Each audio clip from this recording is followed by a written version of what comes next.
চাৰিদিনৰ কাৰণে কাকপথাৰ মহাপুৰুষীয়া নামঘৰত বাহাৰ কৰিছিলোঁ। নিৰ্মল বৰা প্ৰমুখ্যে কেইবাজনো ব্যক্তিৰ আহ্বান ক্ৰমে আগতেও আহিছোঁ আমি তালৈ, আৰু তাতেই দেখিছোঁ চাহ বাগানৰ আদিবাসী ৰাইজে ইমান সহযোগিতা আগবঢ়াইছে। প্ৰায় 11টা নে 12টা পৰিয়ালে তাত শৰণ লৈছে। আৰু আমি পৰহি পৰিৱৰ্তন অসমৰ যিটো সংগঠন আছে তেওঁলোকক লগত লৈ আলোচনা কৰিলোঁ যে আমাৰ চাহ জনগোষ্ঠীৰ ভাই ভনীসকলক আমাৰ সমাজখনৰ লগত আমি সম্পূৰ্ণতে সম্পৃক্ত কৰিব লাগে। তেখেতসকলে আগবাঢ়ি আহিছে, তাৰ প্ৰমাণ 86 চনত এই নামঘৰটো কৰিছে।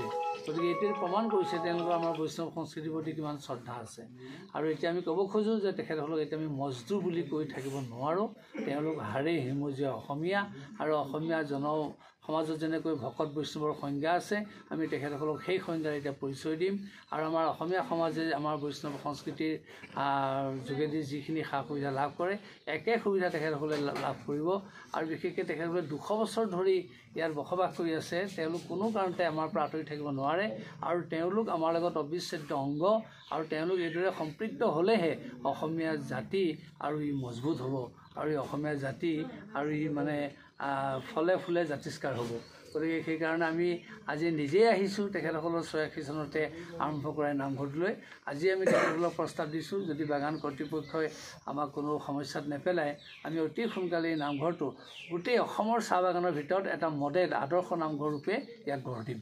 আৰু এই নামঘৰটোৰ যোগেদি আমাৰ নৈতিক, আধ্যাত্মিক, সামাজিক, সাংস্কৃতিক শিক্ষাৰ আমি সেইবিলাক প্ৰশিক্ষণ দিম, আৰু তেওঁলোকক আমি সেইভাৱে উদ্বুদ্ধ কৰিম। আৰু ইতিমধ্যে আপোনালোকে গম পাইছে নামঘৰীয়া এজনে ইমান সুন্দৰ ঘোষা গাইছে, ইমান সুন্দৰভাৱে এগৰাকী গোসাঁইক বা এগৰাকী সত্ৰৰ প্ৰতিনিধিক কেনেকৈ মানে সম্ভাষণ জনাব লাগে তেখেতলোকৰ নতুনকৈ শিকোৱাৰ প্ৰয়োজন নাই।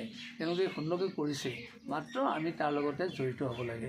আৰু আমি সঁচাকৈ এখেতসকলৰ আজি ভাৱত উদ্বুদ্ধ হৈছোঁ, আৰু আমাৰ তৰফেও আমি এইখিনিত সদায় থাকিম, লাগিম। আৰু আমাৰ মনলৈ ভাৱবিলাক আহি আছে, আমি তেওঁলোকক সুযোগ পোৱা নাছিলোঁ, কিন্তু আজি এই সুযোগখন পালোঁ।